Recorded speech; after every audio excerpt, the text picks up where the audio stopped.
Just firstly, let's acknowledge the Kaurna people, the traditional custodians of the Adelaide Plains. And we pay respects to elders past, present and future. We recognise and respect their cultural heritage, beliefs and relationship with the land. We acknowledge that they are of continuing importance to the Kaurna people living today. So let me introduce this eminent panel here. Marianne Wilkinson, investigative journalist, and done a lot of work with Four Corners, and we were previously colleagues many years ago at the Sydney Morning Herald in Fairfax back in the day.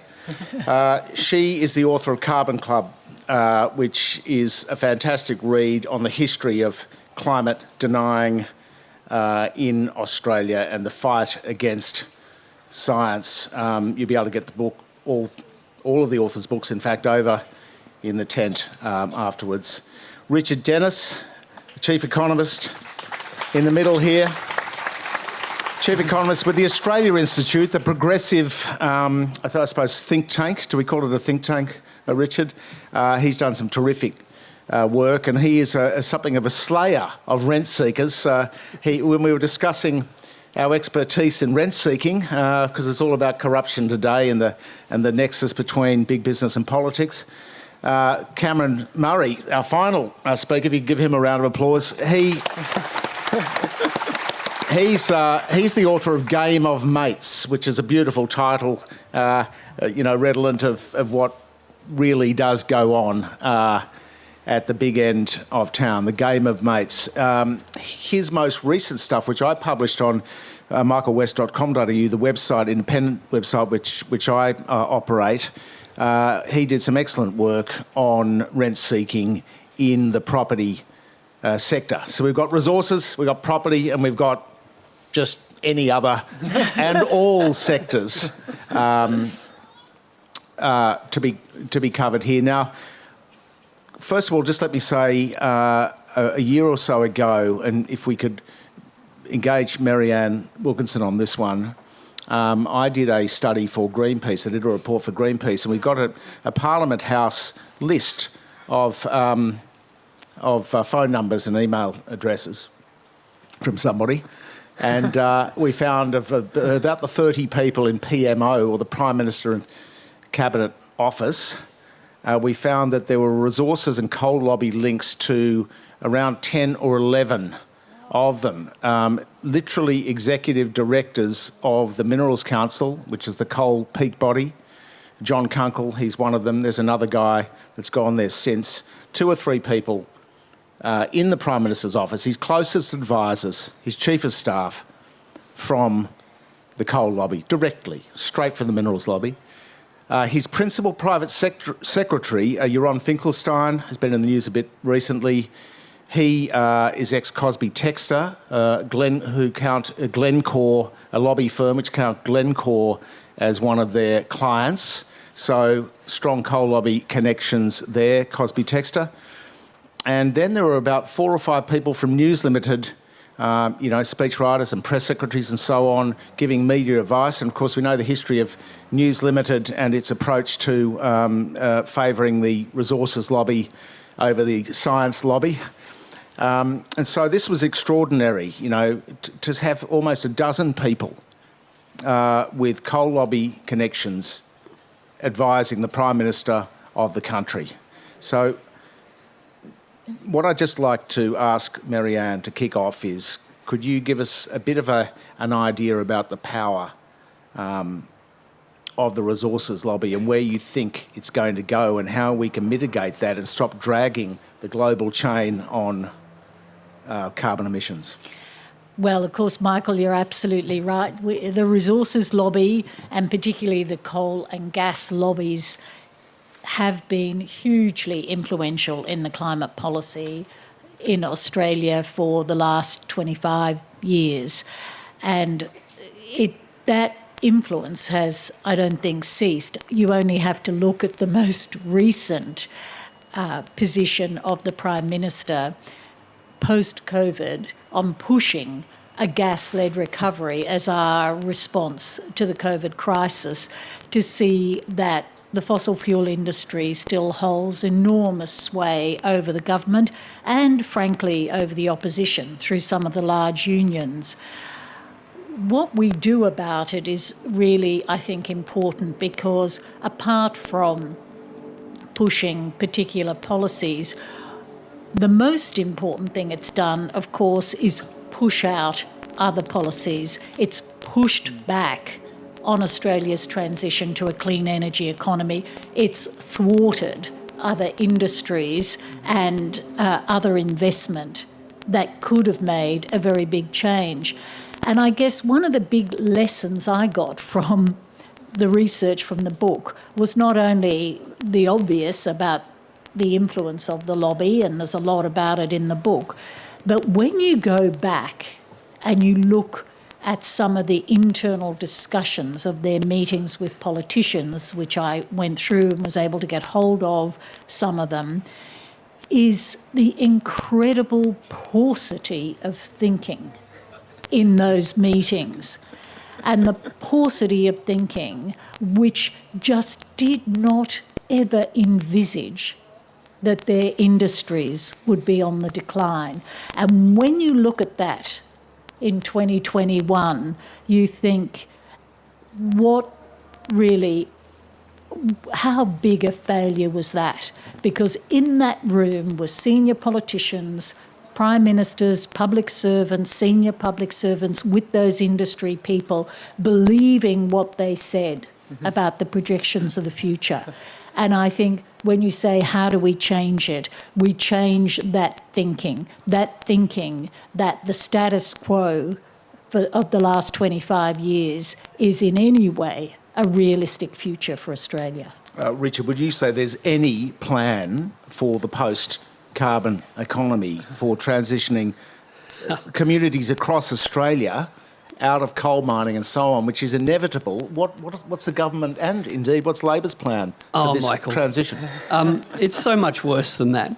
Now, let's be clear. In Australia today, we are not transitioning away from anything. We are transitioning towards the fossil fuel sector. Okay, Australia doubled its coal exports in the last 10 years, and we are planning more.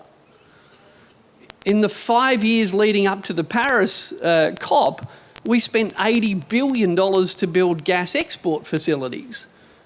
We're now a larger gas exporter than Qatar. There is no transition away from fossil fuels.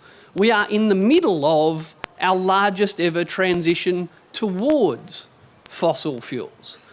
Now, that doesn't mean we're not building solar panels, great, wind turbines, great, supplying ourselves with more renewables here in South Australia, great. You're almost as good as we are in Canberra. Keep up the good work. All right, we've been 100% renewable for a few years now. You're welcome.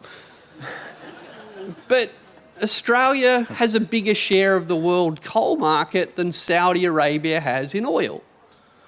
We're the biggest exporter of LNG in the world. But these markets are going to disappear, whether the government likes it or not. So absolutely, we are facing a cliff, therefore. Yeah, we're playing endgame, right? And we're just going to cause as much climate change as we can and make as much money for the handful of people who own it as we can, and then we're all going to look surprised. But just if you believe we're transitioning away from coal, you're wrong. We're opening up coal in the Galilee in North Queensland, where never in the history of ever have we mined coal. So it's nice to ask how we're going to help the people of the Hunter transition out of coal. We're opening up an entire new coal basin to transition people into coal. Now, I'm not saying this is a good idea, but unless we call it out for what it is, we're going to miss the problem. Now, we're going to talk about corruption and things today, I'm sure, but there's two versions of corruption. There's the brown paper bag corruption, which is bad, but our policy processes, our bureaucracies are so corrupted. And I don't mean got a handful of cash corruption. I mean, they're so corrupted that when things like I just described get pointed out, we've got a whole bureaucracy that says, oh, that's not actually happening.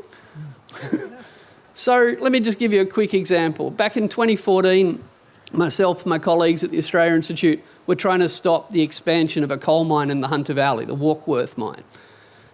New South Wales has never said no to a coal mine, ever. Anyway, this coal mine was going to create 44,000 jobs, and it was so important it was going to create 44,000 jobs in the Hunter Valley. I grew up in the Hunter Valley. There's only 500,000 people there. Right, so 10% of the Hunter Valley was going to work at this mine. And it had sailed through all the approval processes, and there's a hint there, they're called approval processes. No, you see, it's corrupted, right? Because they're always going to get approved. You just have to go through a process. So this mine had gone through an approval process where it had convinced everyone it was going to create 44,000 jobs in the Hunter Valley where only 500,000 people live. And we looked at the numbers and said, well, we think the estimate of job creation is 0. And we won. We won. Oh, don't clap yet. and approval for the mine was stopped by the courts after the bureaucrats had waved it through. So they appealed, and we won. Don't clap yet. Then the global head of coal from Rio Tinto, who of course lives in London, where there's a lot of coal, flew from London to Australia, met the New South Wales Premier, they changed the law, and that mine's going ahead. Yeah, right? So that was the first time anyone had ever stopped a coal mine. So we just changed the laws, and we're going to build it. It's worse than brown paper bags, I assure you. We are transitioning into fossil fuels at a very dumb time to do it, but there's still a lot of money to be made in the short term. Excellent, very worrying appraisal, and no doubt we're going to get back to resources because this is the sector which Australia's famous for globally. It's staying on our reputation, unfortunately, across the world. But the biggest market, of course, isn't resources. The biggest market in Australia, if we can introduce Cameron Murray here, is the property market. Cameron, could you give us some idea?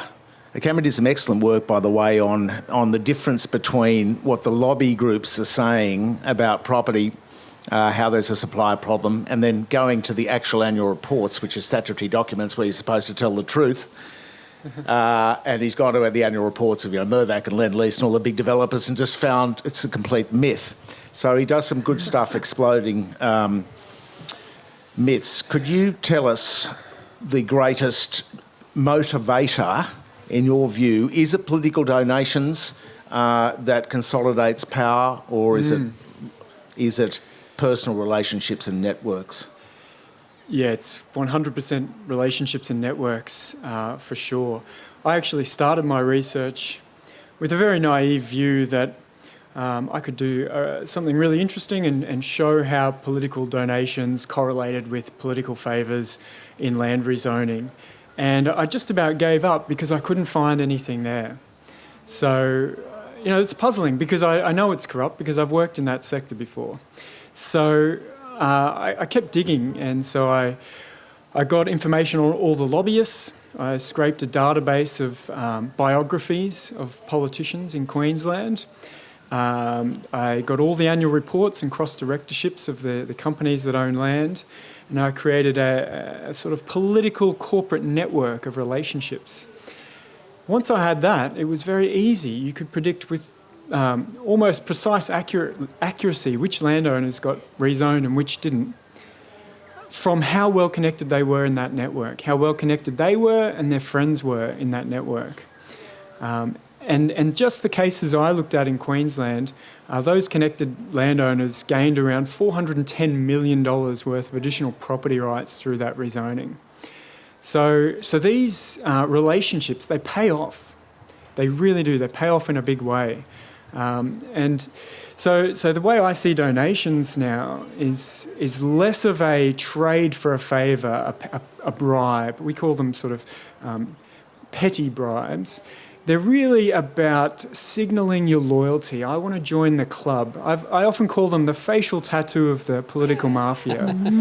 You need to be seen by others to be committed to the game. You have to do something costly to commit. So a couple $100,000 here, 50 grand there, whatever, that gets you in the club. And then when you're in the club, that's where the real high-value favours get traded, and that's where those relationships are highly valuable.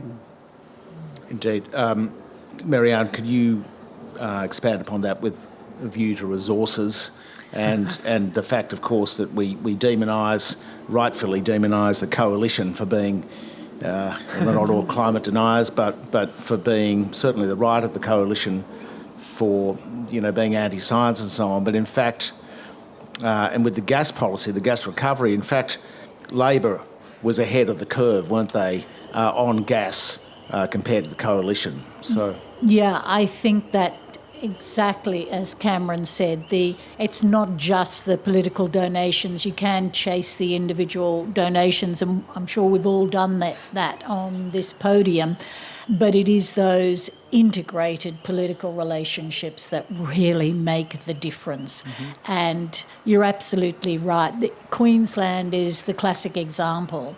I think you only have to look at two things in gas: the development of Curtis Island, the big LNG plants there, where Labor really went out on a limb. And I still believe to some extent that Labor and the Gillard government were trying to, if you like, persuade Australia that it was still in the game on the resources industry, even though they were pursuing a carbon price, that there was so much enthusiasm around the LNG developments at Curtis Island. You had Martin Ferguson, the resources minister, went into bat for British Gas, which was then run by Kath Tanner. Kath Tanner, in turn, was put on the Reserve Bank Board. All these relationships went round and round.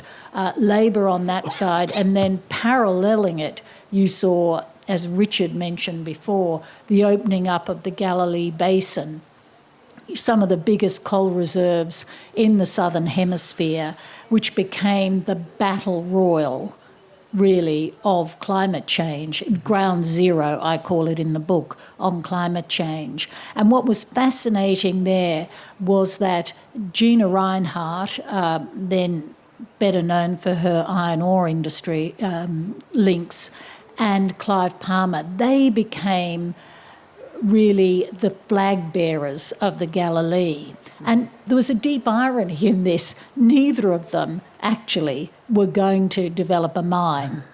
They were all about getting the approvals,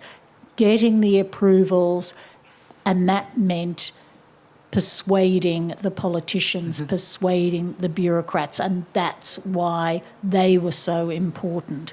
They were the ones who really opened up the Galilee, and then the Adanis and their lobbyists and everyone came in behind them. And the enormous bun fight that happened between the LNP and Clive Palmer was all about the fact that he missed out on the approvals that Gina and Adani managed to get.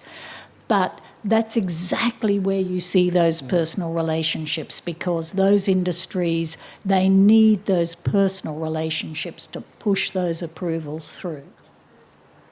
So what do we do about it, Richard? Well, we call it out because, actually what we do at the moment is we all, not you, but the person sitting next to you is the one I'm worried about.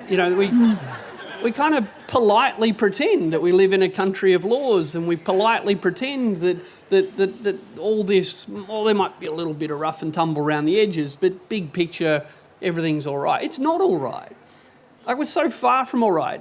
The most profitable things you can do in Australia are go into property, or go into mining, or go into banking. All of these are the most highly regulated industries in the country. So there's a hint here, right?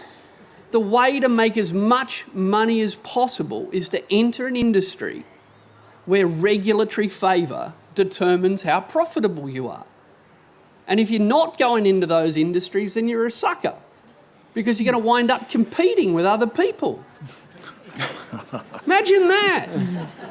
And if you try and charge too much, then someone else will set up and put downward pressure on price or point out that your product's crap. Imagine getting caught up in the grind of actual capitalism when you can enter either in a small way as a property developer, a big way as a bank, or a medium-sized way as a resource company. you can just get your hands on the mother lode. And it's really simple once you realise that, as Miriam just said, like with mining, with property, it's about the discretionary act of rezoning, right? It's like this magic. One day you own a dairy farm and the next day you own residential land on the outskirts of a city, and it just went up 50 times in value.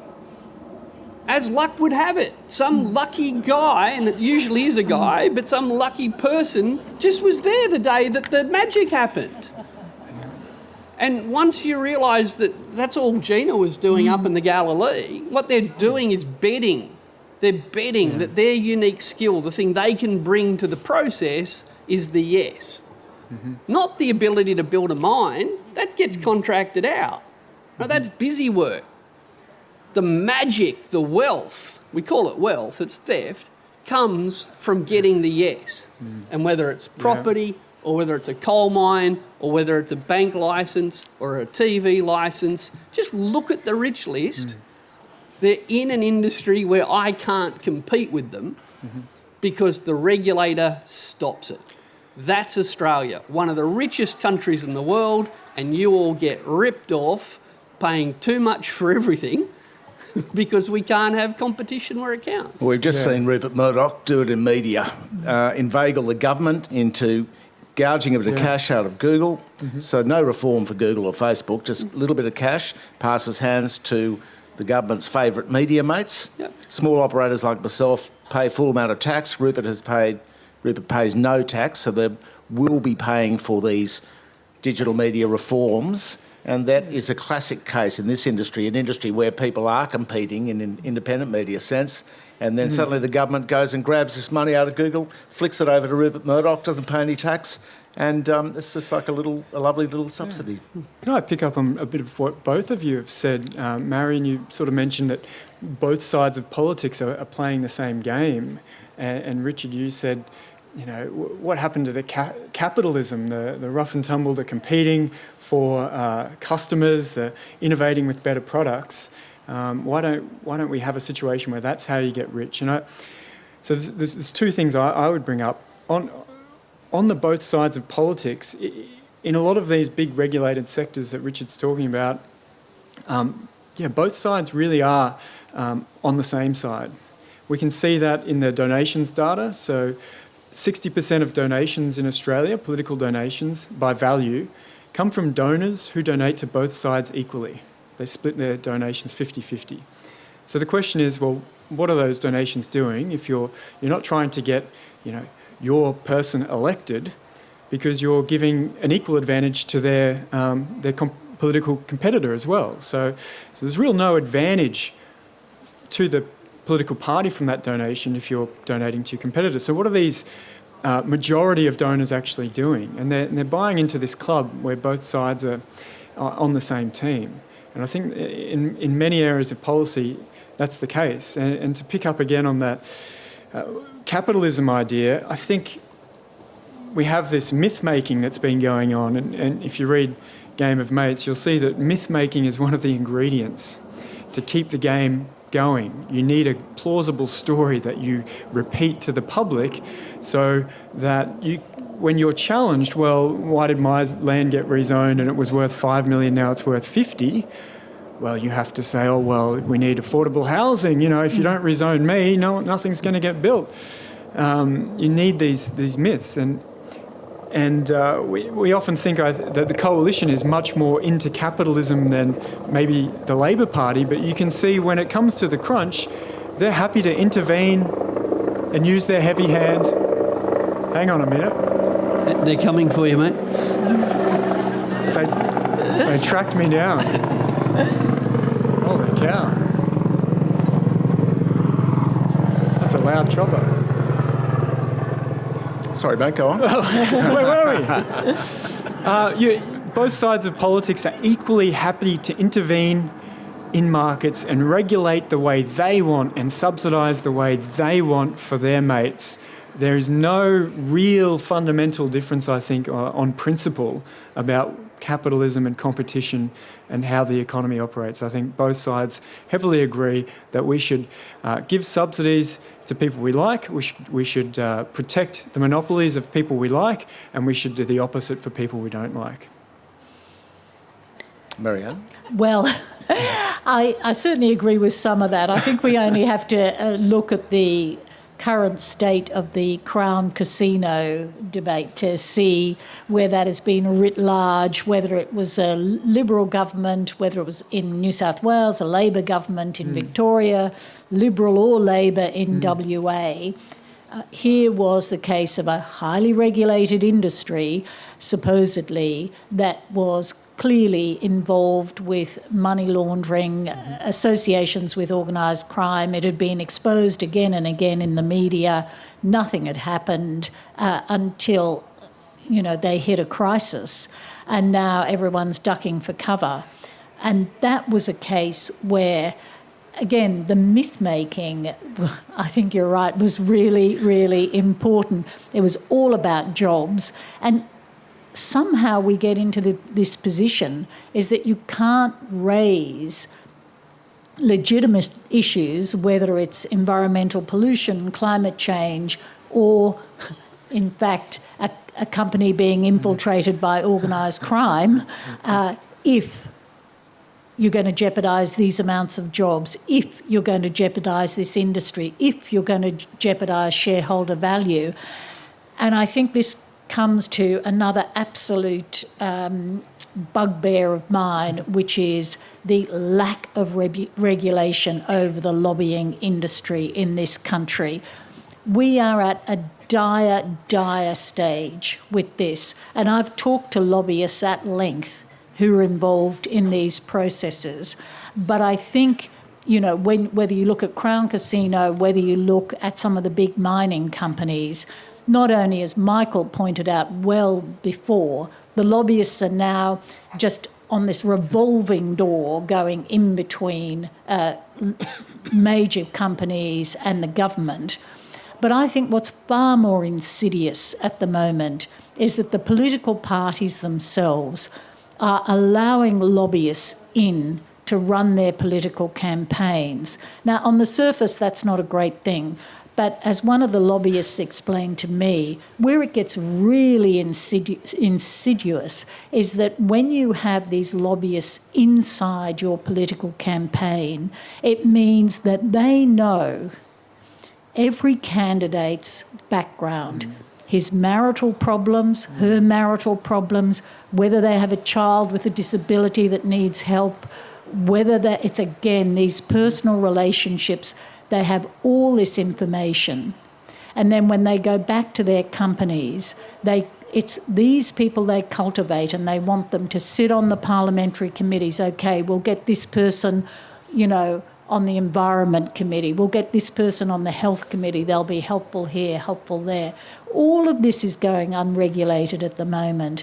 And I think that, we talk a lot about regulating political donations, but you need to get right down into the nitty-gritty of these kind of personal relationships with the Crosby Texters and with the other big lobby companies, and really take this apart. Richard? Yeah, look, absolutely, yes.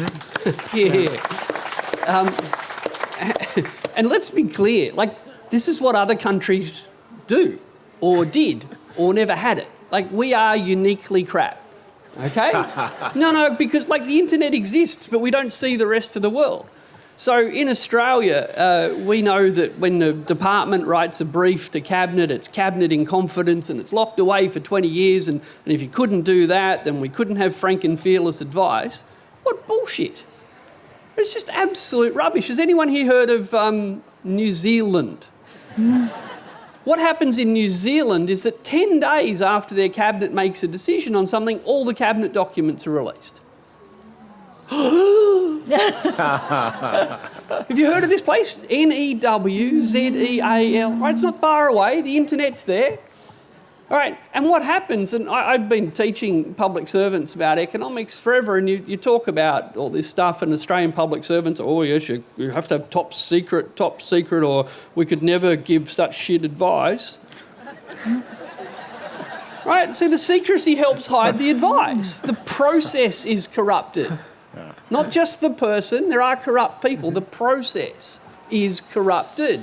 Now, what the average New Zealand public servant who sits in the same course, and I always know they're there, and I wait until all the Australians make fools of themselves, and then I say, is anyone here from New Zealand? A few hands go up. How does it work at your place? Oh, well, we put it all out after 10 days.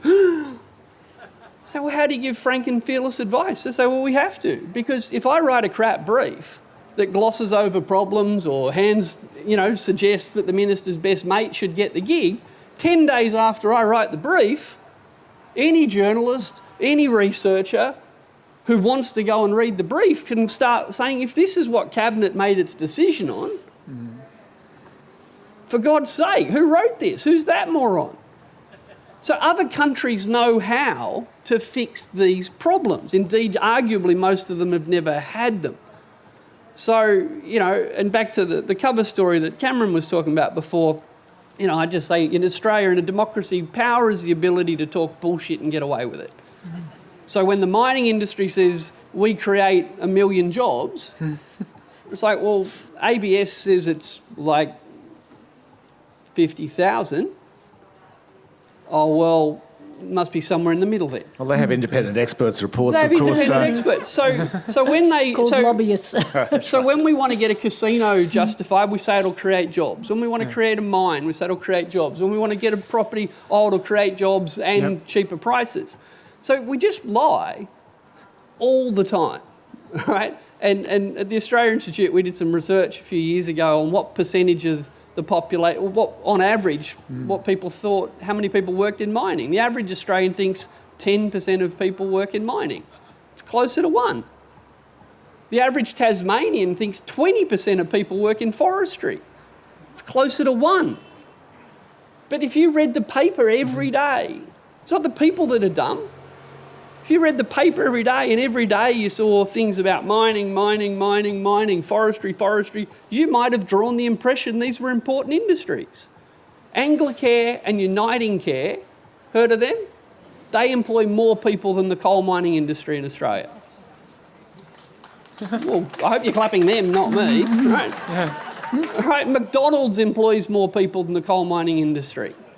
This is not top secret. But if I say that on the ABC, some poor producer gets a head ripped off, all right, there'll be a writer reply the next day from the Minerals Council, and you'll hear he said, she said, and by the way, it was Christian Porter. Okay? No, it was. And here, sorry, I got a text, he said it, so I'm not defaming him now. All right, it was Christian Porter that the allegations are about, and everyone in Canberra's known about that since at least November. Everyone's known since at least November. He very much knew the girl. But everyone's known, but guess what? We didn't tell you. Because that's how it works. So you're saying there's a problem with the media as well, with the messengers then? Is that a concentration issue? Well, I mean, think about Morrison's banged on about the Canberra bubble for the last year. He's desperately hiding in the Canberra bubble right now. And he's told us that inside the Canberra bubble there's the Prime Minister's bubble, where he doesn't even know what's happening in Canberra.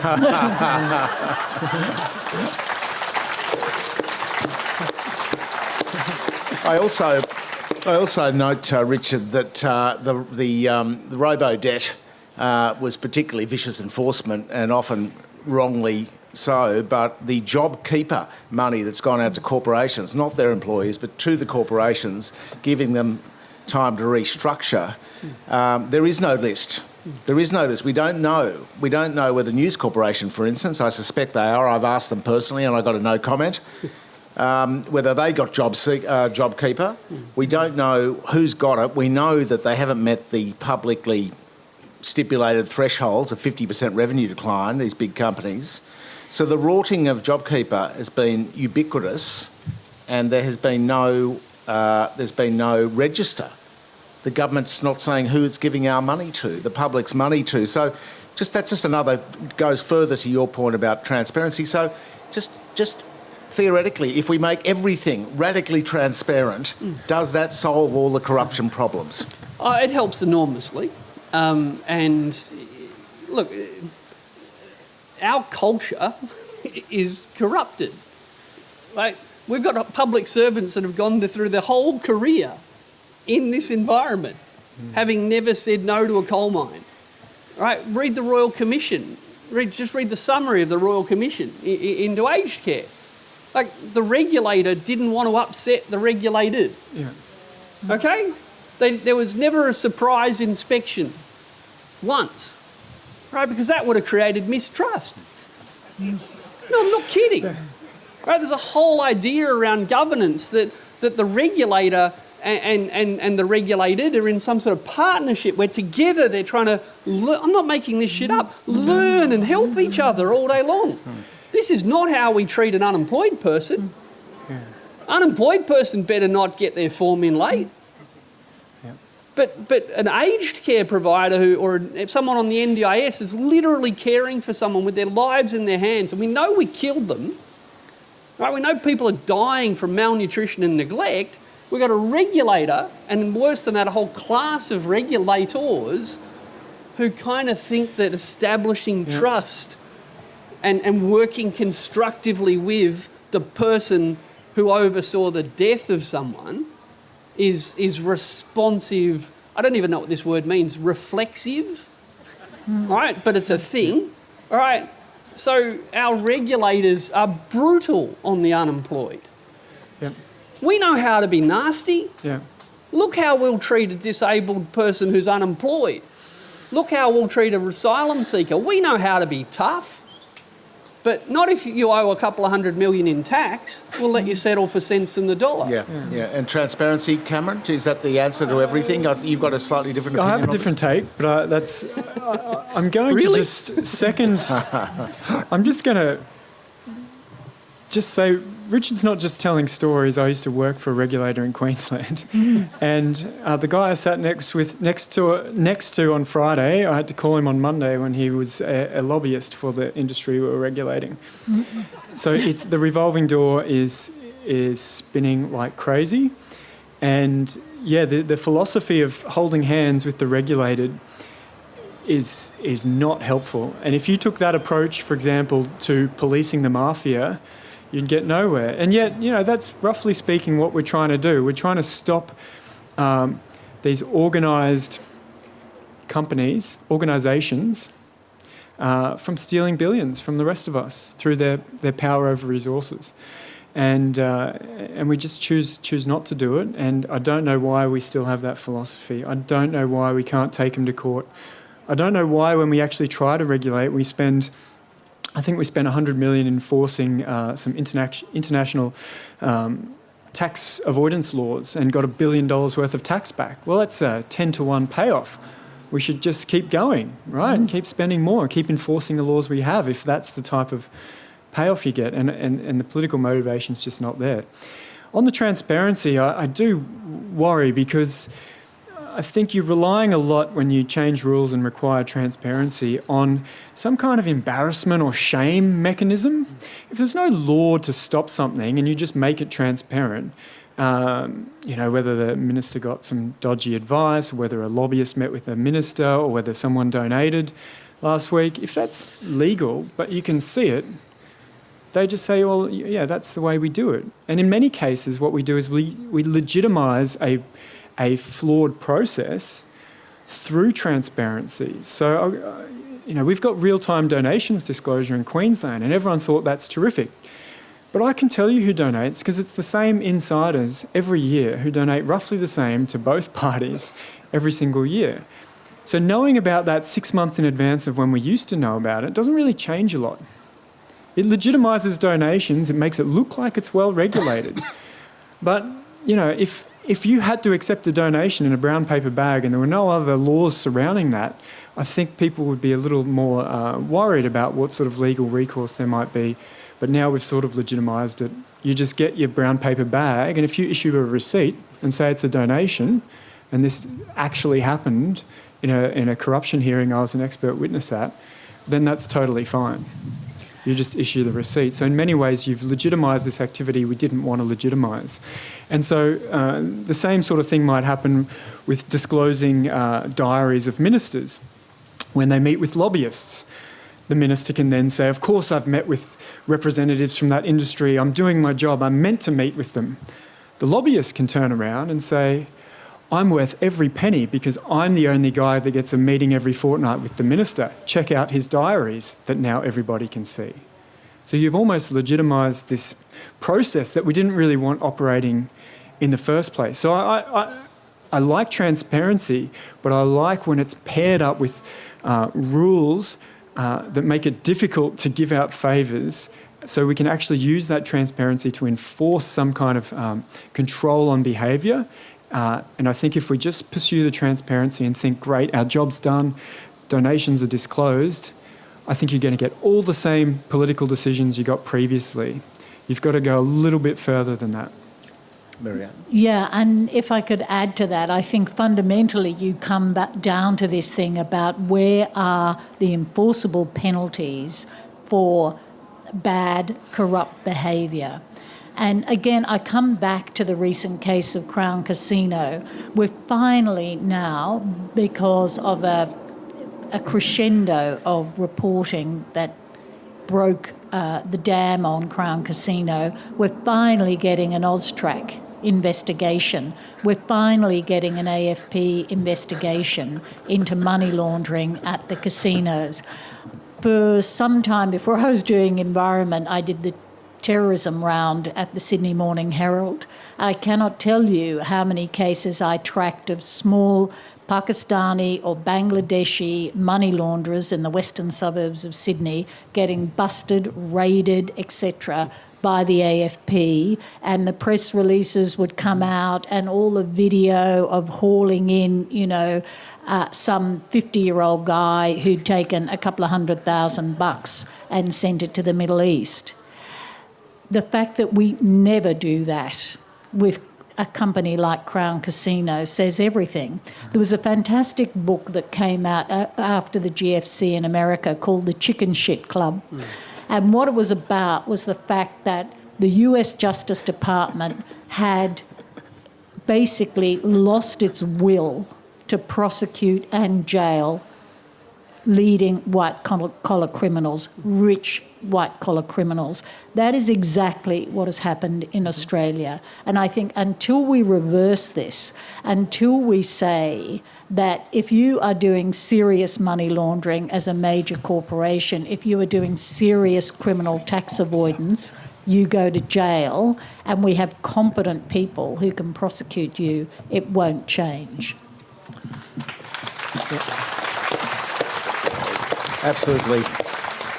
I just noticed, I haven't been down to beautiful Adelaide for a little while, and I noticed they've got a lovely casino up the top of the hill here. That's a marvellous place where you can do some money laundering now, I guess.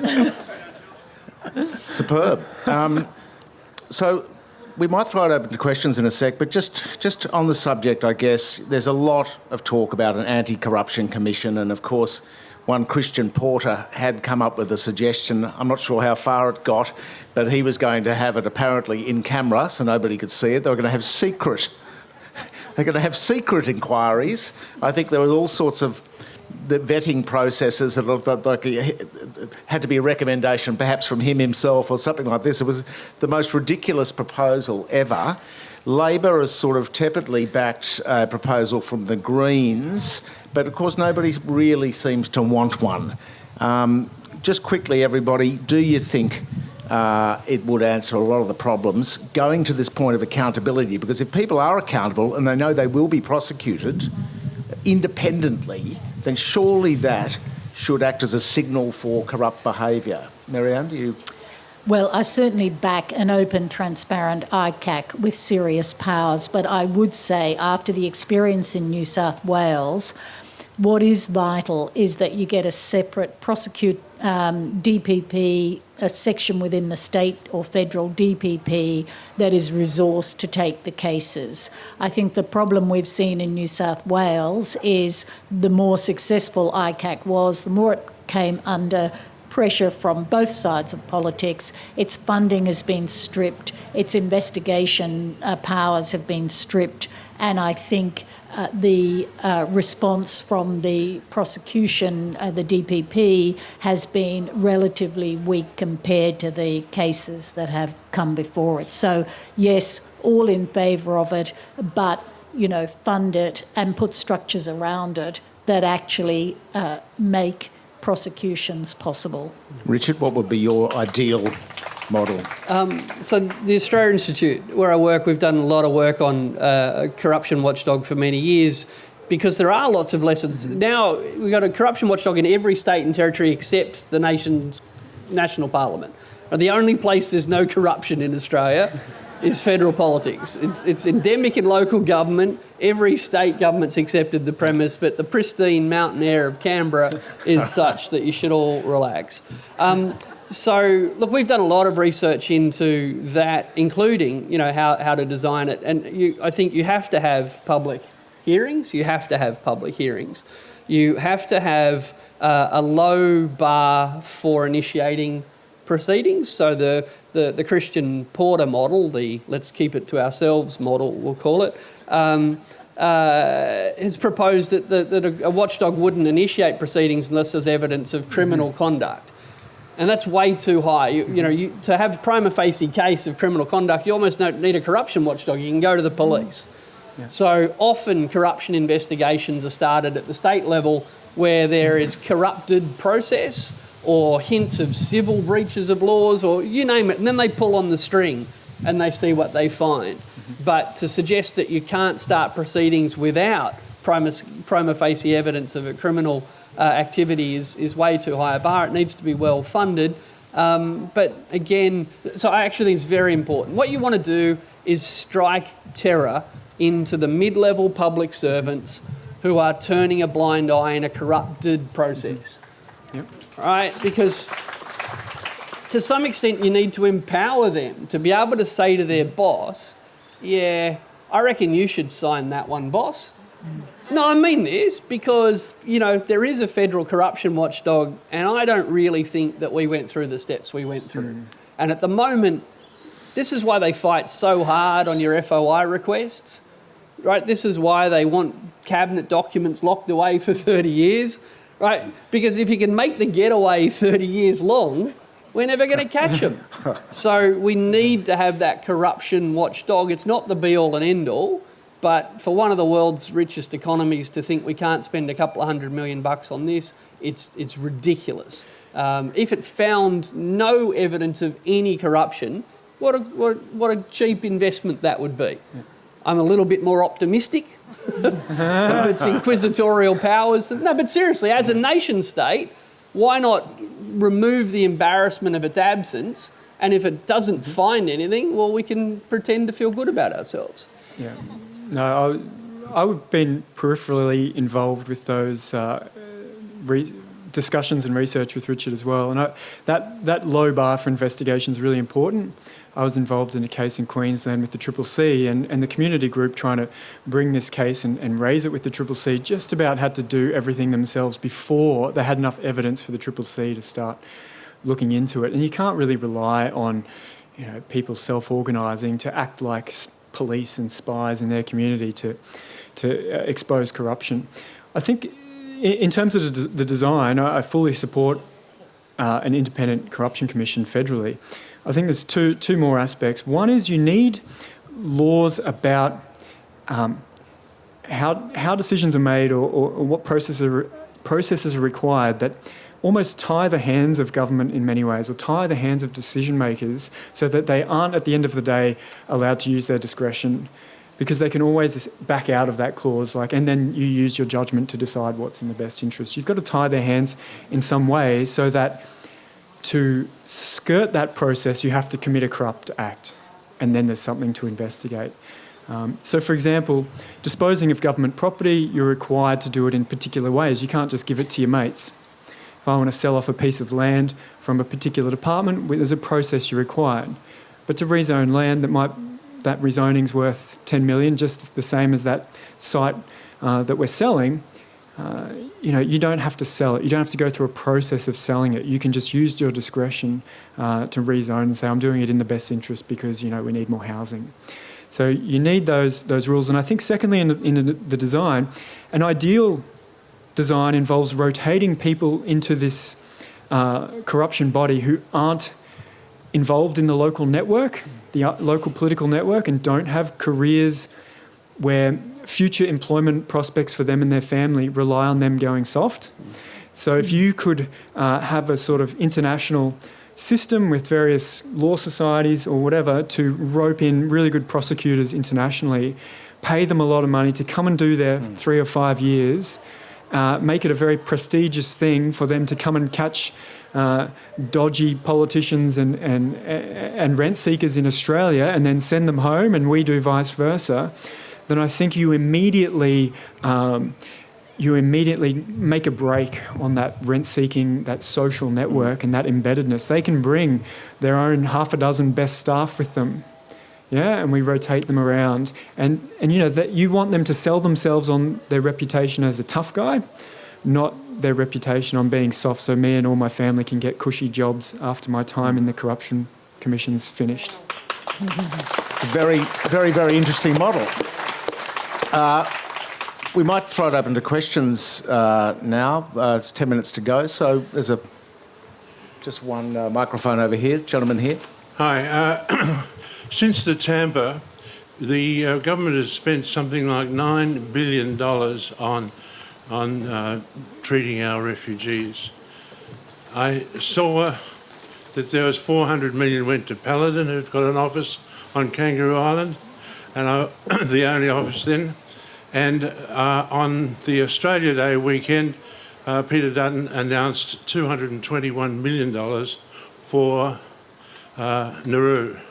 Now that's to be spent by the end of June on 120 refugees, which means $10,000 per person per day going to that company. Would you care to comment?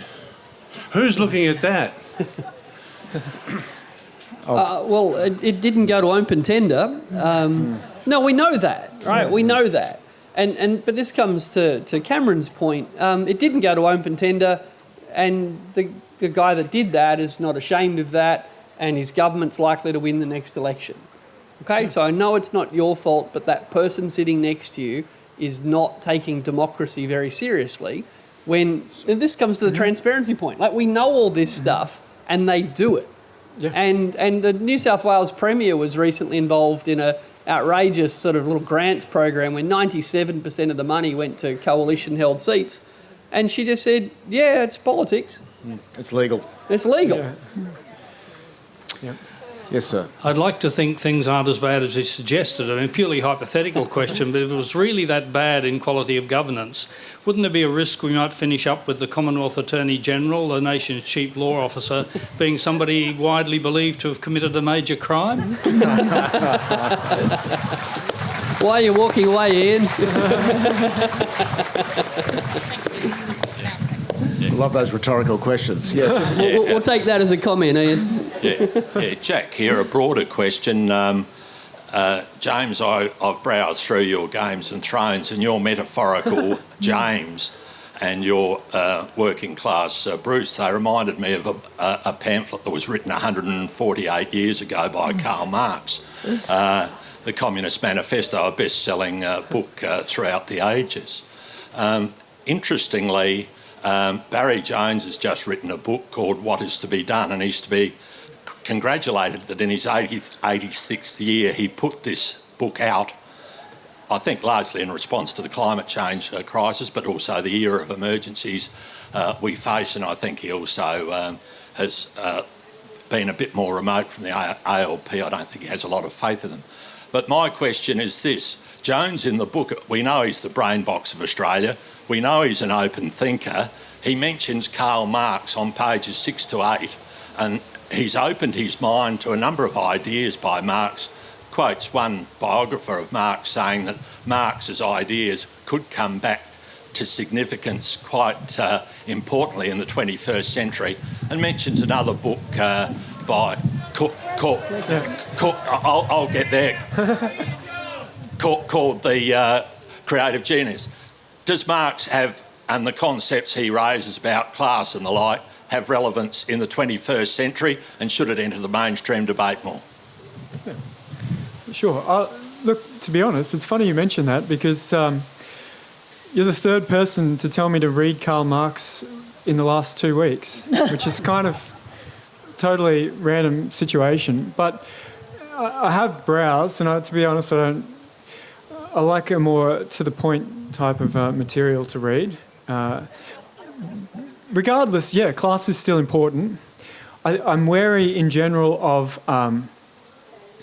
picking battles unnecessarily, though, about ideals and, is that neoliberalism or is that capitalism or is this socialism? I'm very wary about even using that terminology to sort of help pick sides and decide what's to be done. I'm very much a fan of just issue by issue, what's the problem, how do we fix it, what do we want, and go to the next one. And yes, a lot of that these days is going to involve class and inequality, but I don't think resurrecting old thinkers and philosophers is really necessary, or is perhaps too loaded to make progress politically. Thanks. Yes, please. These criticisms you've all been making of vast profits being made from virtue of political networking, do you think our Prime Minister, Scott Morrison, would dismiss it as politics of envy? I think definitely Yes. he would. It was just interesting, the aged care report that came out talks about the market failures and so on. There still is this neoliberal sort of dominating sort of philosophy to do with, the market will prevail. It's treating people as the market, old people as a market rather than as people. There seems to be the wrong, just from my philosophical standpoint, the wrong approach altogether. And this privatisation of aged care, when you had a look at some of the players behind it, there's tax haven connections and there's all, it seems where there's government money, buckets of government money, there tend to be all sorts of rogues and vagabonds just descend on it in very short order. Let's go. Thank you. Going back to where you started with the Prime Minister's office and people who are advising the Prime Minister, I wonder quite specifically if you know anything about the behavioural economics team in the Prime Minister's office, and if you don't, could you try to find out? And if you don't know the answer to that question, more generally, what would you like to comment on the relationship between public servants and the consultants they use, and the relationship between those consultants and vested interests of the kind you've been talking about? Excellent question. We'll pass to Marianne or Richard for that one. Well, yeah, beyond some of the obvious, I don't know the specifics of the team you talk about, but I certainly do know from having watched both the Prime Minister's office, going back to Howard's day, and the Leader of the Opposition's office, that there is a real feeling of not only encouraging people from, whether it's the Minerals Council or Crosby Textor or other big lobbyists, to come in there. There's almost a concern, and I think this was the case at Malcolm Turnbull's, during Malcolm Turnbull's time, that unless you get some of these figures who can be your bridge to the Minerals Council or the mining industry into your office, then you leave yourself exposed to the right and exposed to particular powerful vested interests. So I think, this is a real issue, and it brings me back to a rather, tragic interview I had with Bernie Fraser, who's a senior public servant for a long time, but I talked to him about his time heading the Climate Change Authority during Tony Abbott's era with Greg Hunt, and when Greg Hunt was Environment Minister, and he bluntly talked about the pressure that came back from the Prime Minister's office, and he bluntly talked to me about how he felt vested interests had triumphed over the national interest in climate change policy. And a number of those senior public servants, I can tell you, felt this really deeply. And when they put up cabinet propositions that the minister didn't like, that is exactly when the outside outside consultants would kick in. You know, some minister who was around the cabinet table would call for the report from X or Y consultant to undermine all the work that had gone into the cabinet paper, you know, putting up what was a solid policy on climate change. Now, I can only believe this also happens in other areas of policy, but that is absolutely a process. And I think, sadly, what's happened, especially in the Morrison era, but long before that as well, is that public servants giving frank and fearless advice have been squeezed so hard, and I've spoken to them about this, that they feel it's incredibly difficult now to want to even aspire to be a senior public servant in the federal system, giving advice that you feel comfortable with. I know we're short on time. I agree with everything you just said, and there's plenty of them desperate for that job. And when was the last high-profile public servant who quit in disgust? When was the last one that said... Bernie Fraser. Well, no, but like Well, they don't seriously. promote those ones, do they? No, but where are they? Yeah. Right, where are the ones that went, you know, enough is enough. I've been putting lipstick on this pig for years. No, you're laughing because it's never going to happen, because that's Australia. Yep. All right, no one is going to do it. They're all going to tell themselves that staying there and making a little incremental change is better. We haven't seen a senior public servant say, I'm sick of the ministerial pressure, I'm sick of my department being blamed for giving money to their mates, I'm out, that's a joke. You haven't heard it at a state level or a federal level, because that's who we are, not you, the person sitting next to you. Yeah, no, just quickly on that, I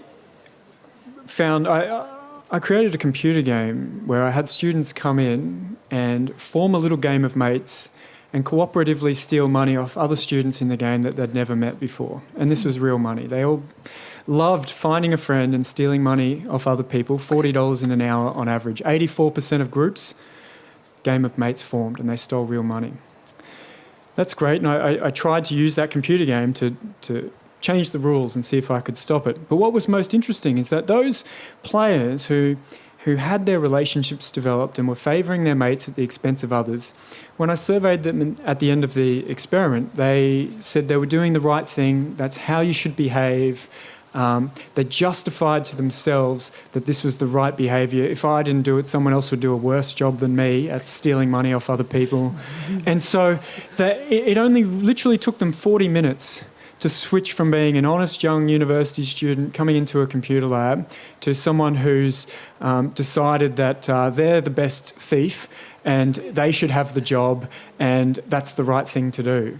So don't underestimate how good we are at self-deception. If we're relying on ridding ourselves of corruption because people know they're being corrupt or they know they're being deceptive or they know they're doing something wrong, I think that's going to fail because we're best at fooling ourselves before we can fool others. Terrific.